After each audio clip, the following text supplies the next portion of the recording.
to use coconut water and apple cider vinegar for hair growth. Directions. Mix 1 tablespoon of apple cider vinegar and 1 cup of coconut water. Now, apply this solution to your hair and leave it on for not more than 10 minutes. Then, wash with shampoo and lukewarm water. For best results, you have to use this hair treatment once a week. Anecdotal evidence suggests that apple cider vinegar helps maintain the pH level of your scalp and enhances shine of your hair. Apple cider vinegar is also a popular home disinfectant. It may help control the bacteria or fungi that can lead to scalp and hair problems, such as minor infections or itchiness.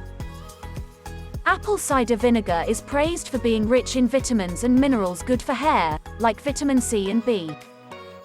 Some also claim it contains alpha hydroxy acid, which helps exfoliate scalp skin, and that it's anti-inflammatory, which can help with dandruff. Hope you did get some value out of our today's video.